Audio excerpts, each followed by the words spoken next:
Ռուսաստանը այլևս քաղաքական ազդեցություն չունի Հայաստանի վրա, օրինակ, իր ազդեցությունը միայն տնտեսական է եւ այն լոկալ պրոքսիները եւ հակաժողովրդավարական ընդդիմության կուսակցությունները որ կան, ովքեր որ աշխատում են Ռուսաստանի հետ։ Այդ առումով Ռուսաստանը այն ճնշման լծակները, որ նա ուներ 93 թվականից հետո, նա այլևս չունի Հայաստանում։ Եվ Արցախի կորուստից հետո եւ էթնիկ ստումից հետո Ռուսաստանը ամբողջովին կորցրեց այն փափուկ ուժը եւ այն սոցիալական եւ քաղաքական կապիտալը, որ նա Հայաստանում ուներ։ Այդ առումով Ռուսաստանի կարողությունը Հայաստանում շատ ահռելի մասշտաբով սահմանափակված է։ Ինքը նույն խնդիրը ունի Ադրբեջանում։ Թե նա համագործակցում էր Ալիևի հետ, որ Արցախի խնդիրը լուծեր եւ Ալիևը ստացավ ինչ որ ստացավ այդ հարաբերություններից, Ռուսաստանը հույսով է, որ Ալիևը շատ կարևոր գործընկեր կլինի Ռուսաստանի համար եւ կլինի իր փոքրիկ պրոքսին մեր տարածաշրջանում, որի միջոցով նա կճնշի Հայաստանին եւ իրենք կստեղծեն իրենց այդ Զանգեզուր միջանց կոչվածը, որը նոյեմբերի 9-ի հայտարարության մեջ իրենք նշել էին իրենց տեսանկյունից եւ Ռուսաստանը կվերադառնար տարածաշրջան եւ կուներ իր ներկայությունը այդ ճանապարհը, որը նա կհսկեր եւ Հայաստանը մեջտեղից կկիսեր։ Բայց տեսանք, որ Ադրբեջանը նախընտրեց, որ հենվի դեպի Միացյալ Նահանգներ համաձայնվեց օգոստոսի 8-ի ներկայացրած ծրագիրներին եւ գնաց դեպի այս թրիփի ծրագիրը։ Այսինքն այդ առումով Ռուսաստանն էլ ամբողջովին կորցրել է իր ազդեցությունը եւ այն լծակները, որ նա ուներ Ադրբեջանում։ Այստեղ մնում է Վրաստանը եւ Վրաստանի դինամիկան ավելի բարդ է։ Այն տրամաբանությունը, որ Իվանաշվիլին եւ Վրաստանի ղեկավարությունը ենթարկվում է Ռուսաստանին, դա մի քիչ չափազանցված է։ Նույն ժամանակ այս ղեկավարությունը իր խնդիրները ունի Արևմուտքի հետ եւ Միության հետ, Միացյալ Նահանգների հետ եւ իրենք չեն կարող ճիշտ քաղաքականություն բարեն։ Բայց տեսնում ենք, որ Վրաստանը ավելի սկսել է հենվել դեպի Չինաստան եւ ոչ թե Ռուսաստան։ Այսինքն ձեր հարցին պատասխանեմ,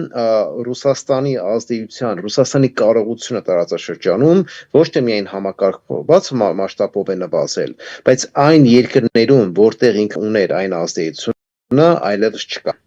Ինչ է ստացվում, եթե Վրաստանը թեքվում է դեպի Չինաստան, Ադրբեջանը պարզ է թեքված է դեպի Թուրքիա, մնում է Հայաստանը։ Հայաստանը թեքվում է ուր։ Մնում է ինչ վիճակ է։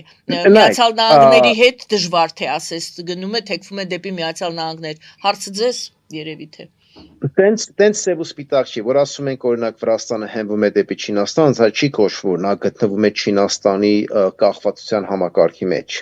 Այլ նա փորձում է ճկուն ռազմավարություն վարել եւ ասել Միացյալ Նահանգներ, եթե դուք չվերականգնեցնեք ձեր հարաբերությունը մեր հետ, մենք շարունակելու ենք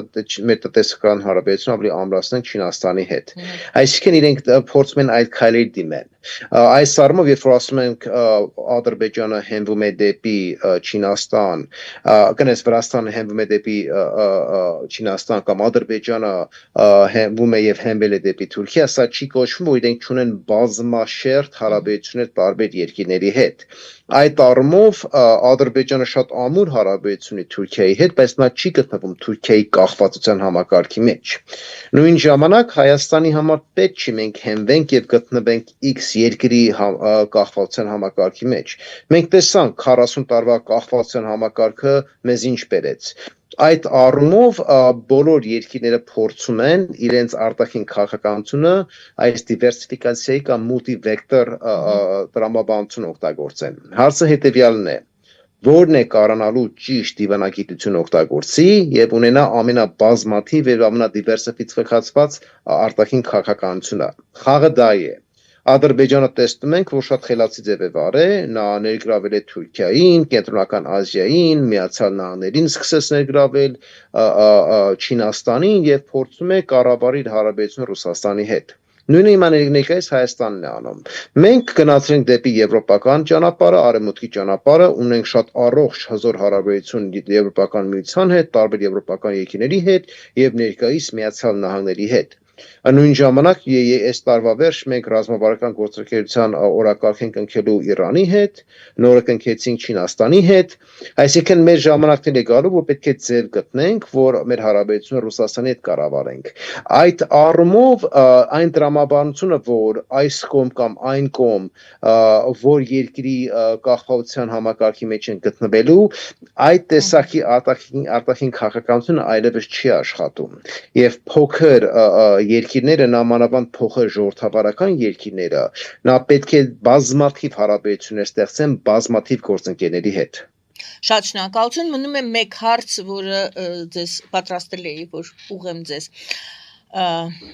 Վենսի խոսքում կար այսպիսի միտք, Փաշինյանը, նա գովեց Փաշինյանին, ասեց նա կարողանում է կառուցել եւ կարողացել է կառուցել երկարատև գործընկերություն եւ ես աջակցում եմ նրան։ Շատերը դրա մեջ տեսան միջամտություն, քանի որ նախընտրական շրջան է, միջամտություն Հայաստանի ներքին գործերին եւ աջակցություն հայտնեց, ասում են, որ Վենսը այսպիսով աջակցություն հայտնեց Փաշինյանի տեխնացությանը։ Այսպես է պետք դիտարկել արդյոք Վենսի այդ խոսքերը եւ ինչու նա այդպիսի հայտարարություն արեց նախընտրական շրջանում Հայաստանի։ Իհարկե ոչ, ոնց կարող է աջակցություն լինի միջամտել։ Միացյալ Նահանգների քաղաքականության մեջ աջակցել դա ընդունված է։ Անգլերենով ասում են endorsement։ Այսինքն յուրաքանչյուր պահին Միացյալ Նահանգների նախագահան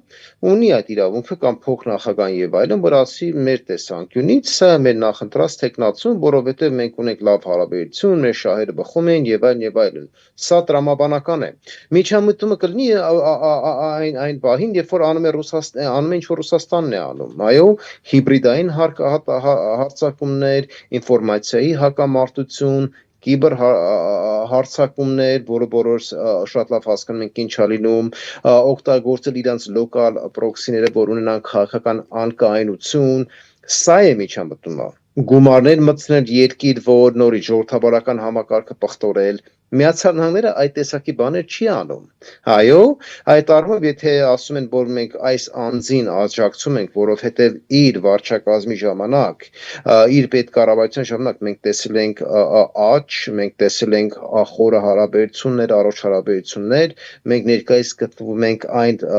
իրավիճակում, որ մենք երբեք պատմական մասշտաբով չենք ունեցել, բնականաբար նորմալ է, որ իրենք աջակցում են։ Այսինքն սա չի գնահատվում որպես միջամտություն ներքին գործերին։ Այդպես բացառվում է։ Ձեզ։ Դրականները քննարկել ենք մտահոգիչ պահերով, շատ բաները անդիմությունը կամ Միացյալ Նահանգների դաշնակներ եւ այլն, ովքեր որ սիրում են ստել եւ անազնվությունով զբաղվել, իրենք օգտագործում էին Իրանի վտանգը, մեր հարավային հարևանն ենք վնասում եւ խնդիրներ ենք ունենալու եւ այլն, այդ տեսակի բաներ ոնց որ մենք քննարկեցինք չի իրականացվում։ Բայց իմ տեսանկյունից զուտ անվտանգության մասնագիտության տեսանկյունից որն է ռիսկի հավանականությունը եւ որ տիրույթում Առաջինը, որ պետք է առողջովի քննարկենք եւ հասկանանք, որ այս Վենսի այցը մեզ ինչ ցույց տվեց։ Ունի Միացյալ Նահանգները այն մակարդակի ճնշման լծակները Ադրբեջանի վրա, որ մենք նախատեսել էինք։ Եթե այո, ուրեմն կունենանք արդյունքներ, եթե ոչ, մենք ուրեմն պետք է զգույշ լինենք։ Այսինքն մեր գերիները օրինակ չեն ազատվել։ Երբ որ մենք քննարկում էինք Վենսի վարչակազմի հետ, իրենք ասացին, որ իրենց համար շատ կարևոր խնդիր է եւ իրենք մաքսիմալ ճնշում են դնելու Ադրբեջանի վրա։ Երբ որ որոշեն մաքսիմալ ճնշում դնեն, որն է լինելու արդյունքը։ Ռիսկի առումով, ուրեմն մենք պետք է հասկանանք, որ Միացյալ Նահանգների համար մաքսիմալ ճնշումը որն է եւ որն է արձագանքը Ադրբեջանից։ Հիմնված այդ տեսակի մոտեցումներին մենք կարող ենք մշակենք մեր ռազմավարությունը։ Դա առաջինն է։ Երկրորդ օրինակ խոսակցություն է գնում այս միջուկային էներգետիկայի հետ կապված համաձայնությանը եւ այս փոքր մոդուլար ռեակտորները, որ պետք է կառուցվի, սա սկզբից 5 միլիարդ դոլարի ծրագիր է, դրանից հետո մոտավորապես 20-25 տարի, որ այս ռեակտորները պետք է մատուցվեն, մոտավորապես 4 միլիարդի։ Ֆինանսավորումը ոնց է լինելու։ Այո, Միացյալ Նահանգները, Եվրոպական միությունը, մեր գործընկերները որ տեսակի փաթեթներ են ներկայացնում եւ այդ փաթեթները բնական, բայց ցավոք սրտի իրավիճն եմ դրանց մասին խոսամ։ Բայց ինչի են նմանվելու եւ Հայաստանը ոնց է օգտագործելու այդ փաթեթները, որ իրականացնի։ Շատ ժամանակ մասնագետները այս թեմայով քննարկելն ասում են, որ այո, 10 տարի ենք նախատեսել կառուցենք, բայց իլումա 12-13 տարի ինչ է լինելու մեծամորի վիճակը եւ եթե 2-3 տարվա այնտեղ խնդիր ունենանք, ոնց է դա լուծվելու։ Այո, բնականաբար շատ առողջ ռիսկեր կան, որ մենք պետք է քննարկենք, բայց սրանք քաղաքականացված ռիսկեր չեն։ Սա է կարևորը։ Քաղաքականացված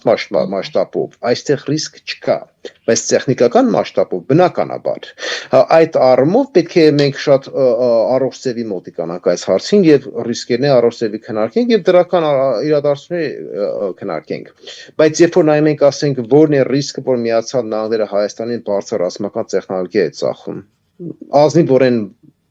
բացառն ինչ ռիսկ, այո, կամ որն է ռիսկը, որ Միացյալ Նահանգները արդեն պատրաստ է, որ ֆինանսական փաթեթներ կազմում, որ արդեն Թրամփի ուղին թրիփը սկսենք իրականացնել։ Որն է ռիսկը։ Սրանք միայն դրական իրադարձություններ են, բայց այո, եթե նայում ենք հեռանկարը, երբ որ նայում ենք մեր հարևանի պահելաձևը եւ երբ որ արդեն մտնում ենք հավանականության տիրույթի մեջ, բնականաբար պետք է ռիսկը առողջելի քննարկենք։